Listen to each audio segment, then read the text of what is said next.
I need a husband. I'm tired of singleness. I'm 39 years old. Very soon I'll enter menopause. Please. I need a husband in my life. No matter what you are doing, I'm going to marry you. Are you a barren pusher? Are you a beggar? Are you a conductor? Please marry me. Please, I'm going to sponsor the marriage. I'm going to give you money to pay my bride price. I'm going to sponsor the wedding with my money. Please come and marry me. I'm tired of singleness. Please. I'm 39 years old. Please come and marry me. I'm getting old. I'm getting old, please. I need a husband in my life. I need a man in my life. I'm tired of singleness. Please, I don't want to buy myself.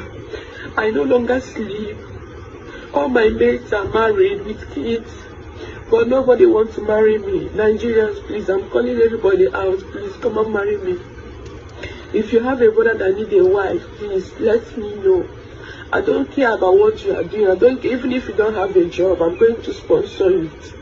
I need a man in my life, please. I'm 39 years old. Look at me. Please, 39 years old without a child. 39 years old without a husband. 39 years old with no relationship.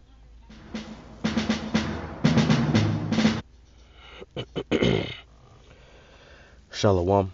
Call halal, YAHAWAH, BAHASHAM, YAHAWASHI, BAHASHAM, RAWCHAA, QADASH. Double honors to our teachers, the elders and apostles of Great Millstone who taught us this 100% truth and sincerity. Peace and salutations to the hopeful elect scattered abroad.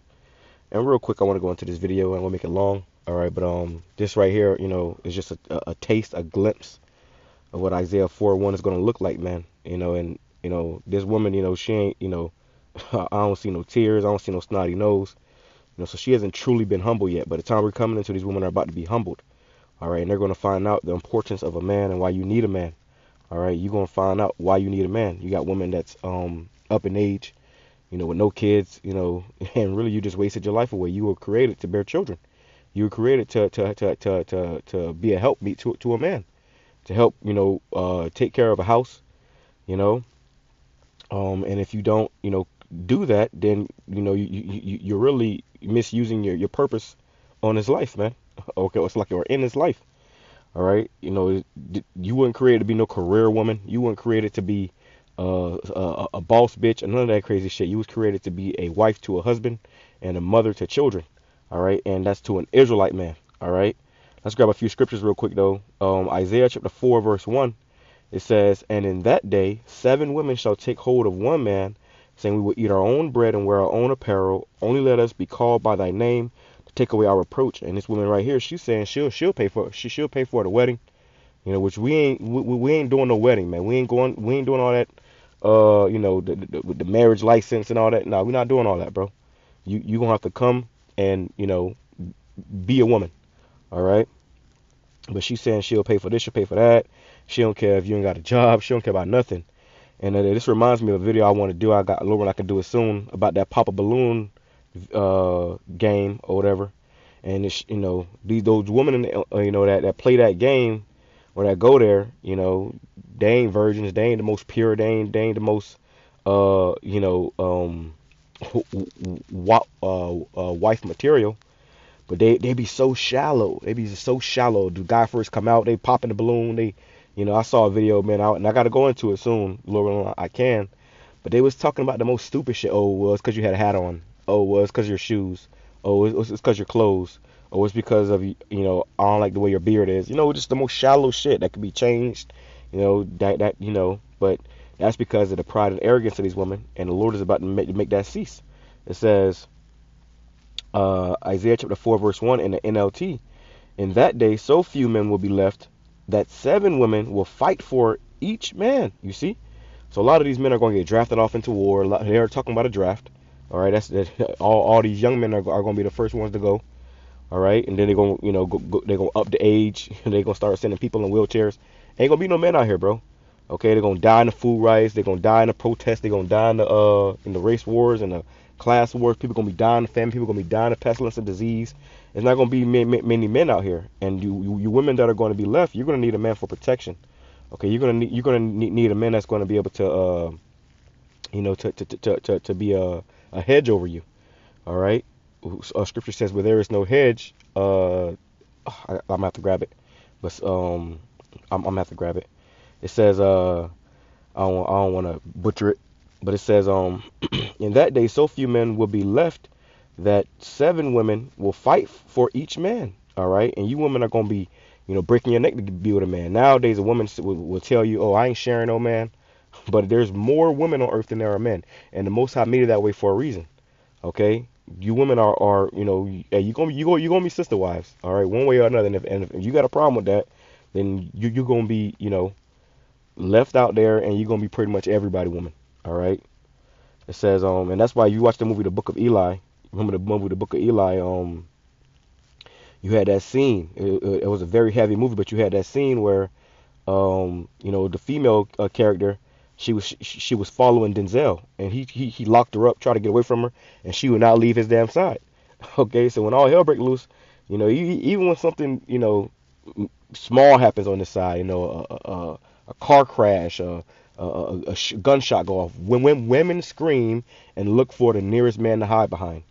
All right, it don't matter if this is the most scrawniest, ugliest, you know, fattest, whatever. No matter how this man look, what kind of shoes he got on, if he got a hat on, do I like his smile? No, they gonna hide behind that man. All right, and you gonna and this time we coming into, these women are gonna fight for a man. You gonna be, please no, it ain't gonna be no, oh well, you gotta let her go and let her go and let her go. Then I'll, nah, man. It says, let us all marry you. Look, this is how the spirit is gonna come in. Let us all marry you. We will provide our own food and clothing. Only let us take your name so we won't be mocked as old maids. And you had this thing come out when women came out with a list. Oh, you can't take me to Cheesecake Factory. First of all, the fact that a man got to take you out to eat and buy you food and dinner and pay your bills and all this stuff before you give a short man any kind of chance or respect, that's going to go out the door, man. This economy going to collapse, and you women are about to be humbled.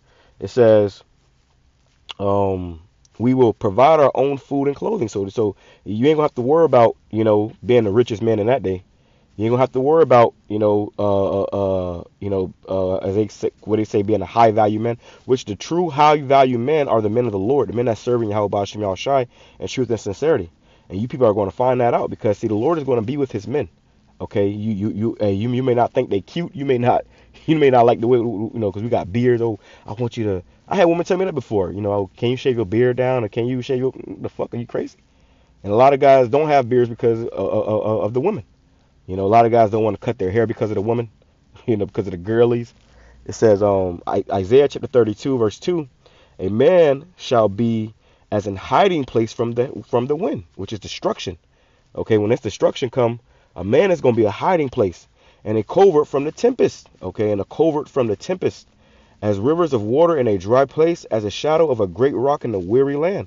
So you imagine, if you in a dry place, a desert, and you see a shadow of a great rock, sometimes you be in a hot place, it's hot as hell, but if you find like a shadow or some shade, it could be 20, 30 degrees, or maybe not that much, maybe 10, 15 degrees, cooler, It says, as rivers of water in a dry place. Okay, so if you in a dry place, like I said, an example, a desert, and you see a river of water, what you gonna do? You gonna run? You gonna jump in it? You gonna bathe in it? You gonna drink it? And this is the way the Lord is going to humble you women out here, because these women are very proud and arrogant. They're very proud and arrogant, and in their mind, they're the prize. Well, we gonna see when this economy collapses, everybody gonna everybody gonna understand, how important a man is. All right, only in a first world society, or what is it, a first world country, women can go about saying they don't need a man. You go into EAA, you go over there where bombs being dropped in Afghanistan or in Palestine right now. Those men over there have multiple wives. Why? Because those women, they need protection. Okay, it says Ecclesiasticus chapter 36 verse 24. He that getteth a wife begetteth a possession, a help like unto himself, and a pillar of rest. So if man getteth a wife, he has just gotten a possession. That man owns you. You belong to that man. All right, he has a say so, and what he say goes. It says a help, so you're supposed to be a help, and not any help, but a help like unto himself. And I remember when I met my woman, beautiful woman. She cooks for me and all that stuff. But she will make the food, and she'll kind of make it how she wanted to make it. I said, no, that's not how I like it. You got supposed to make it how I like it. You supposed to be a help like unto me. You know. It says, and a pillar of rest. You're supposed to be a pillar of rest, man. Okay, not a pillar of stress, not a headache. You're supposed to be a pillar of rest. I ain't arguing with no fucking woman. I ain't going back and forth with you. I ain't finna fight with you. None of that. You gonna either be a woman or be fucking gone. Okay, it says verse 25, where no hedge is, there the possession is spoiled. So if you women don't have a hedge, if you don't have any protection, if you don't have a man, you will be spoiled. You will be ravished. You will be taken advantage of. All right.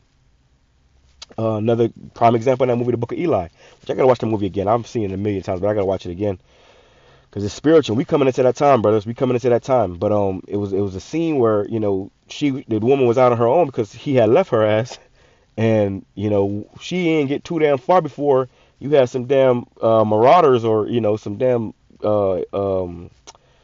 fucking individuals that tried to pretty much grape her, man. They tried to grape her. One of the guys grabbed her up, held her down. The other guy was unbuckling his pants. And if it wasn't for Denzel's character coming through and he put an arrow through that guy's fucking go watch the movie. All right, but he put an arrow through that guy and delivered her. And when he delivered her, what did she do? She jumped up and she grabbed that man. She cleaved into that man. Okay? She cleaved. She was crying, He just saved her. You know what those guys had. They weren't going, and at the time of that, ain't gonna be no condoms, So he saved her, and she was thankful. Another scene when he was getting shot at and the bullets was ricocheting off or whatever, you seen how she was peeking around the corner and people was looking. So in the time we're coming into, it's gonna be all hell and chaos out here. The Lord is going to be with His men. He's going to be delivering His men, okay, in miraculous ways. And you're gonna have women in the bushes hiding. You're gonna have these women in the sewers, trying to hide for their life. They're gonna see these men, and they're gonna see the protection. The angels are going to be with these men, and they're gonna cleave. All right, you're going to cleave. So this woman right here, she's ready to cleave, but this is all for the internet. She ain't really ready to cleave, and this is why if she was, she would already had a man. But she said she's 39. She about to hit menopause. You ain't got no children. Hey, you women, they have something called hitting the wall. You after a while, you will hit the wall. All right, and then that's when they get humbled. That's when all the pride goes away. A woman's prime days is in her youth, and this is why and our customs was for women to get married young. Also, when a woman gets married young, and bear children, the children are a lot healthier. When she has children in her younger age. Versus if a woman have children when she's older, the child can, be born with problems and issues, man. Okay, because the nutrients in your body, to form that child is not there like it used to be. All right, and this is why Yahawah BAHASHAM YAHAWASHI is setting, these damn this place back in order. Okay, you women are going to find out the importance of a man. All right. It says, let me grab this. All right, because even now you got men that have women, and the women want to argue and fuss and fight and throw hands with you, and you brothers shouldn't have to deal with that, bro. Don't ever deal with that shit. I ain't finna tussle and fight when a woman didn't, the police get called and you go to jail. You just got your ass beat. Now you getting arrested. Come on. It says, Genesis chapter 3 verse 16, unto the woman he said, I will greatly multiply thy sorrow and thy conception. In sorrow thou shalt bring forth children. Right, and that's why when a woman gives birth, she's screaming and hollering and crying. That was a curse put upon her, man.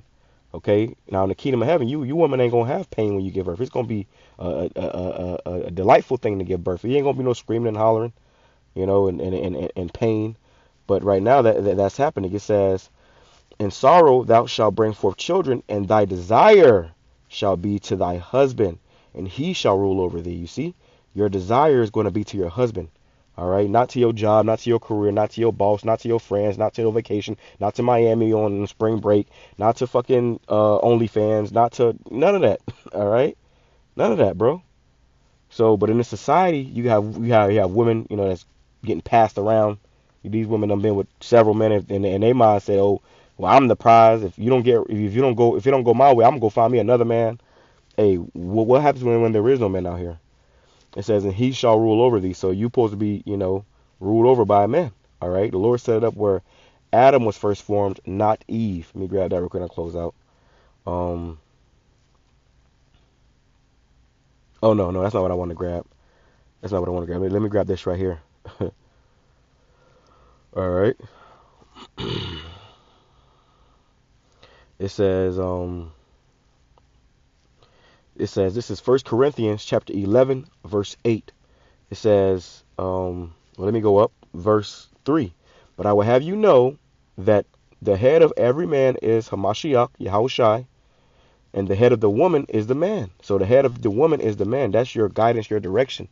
It says, and the head of Yahawashi Hamashiach is the Most High Yahweh. Okay, so there's an order in the household. You women that think that that you wear the pants in the household, that's off. And you men, you got to be men. You got to set your house in order, which starts with ourselves. We have to be men. It says, verse 8, for the man is not of the woman, but the woman of the man. Neither was the man created for the woman, but the woman for the man. See, now women think that men were, you was created from, you women were created for us. You see? I was talking to the brother you called in the camp yesterday, and you got all these fine ass women out here. You know why the Lord made these women so fine? So a man would, want to get with her and bear children. Okay, you was created for a man. You don't have, breast just for nursing your children. It's also to be a comfort unto a man. A woman's supposed to be a nurturer, compassionate, feminine. These women ain't feminine no more, man. Bitch, what's up, dog? What's up, nigga? Nah, bro, hell nah. And the times we coming into, you're gonna see that shit quickly evaporate out of the spirits of these people, man. It ain't gonna be nobody, none of these women, squaring up with men. I beat a nigga ass. Shit, boy, if you from where I'm from, these women will tell you flat out, I fight niggas. What? I beat on niggas. What? Only reason why you doing that because men ain't hitting your ass back. All right, but the time we coming into, you women are gonna get in line quick, fast, and in a hurry. Whatever said, I'm gonna say shalom, Kwame Sharala, Baba Bar, Princess is the edifying to the leg. Shalom.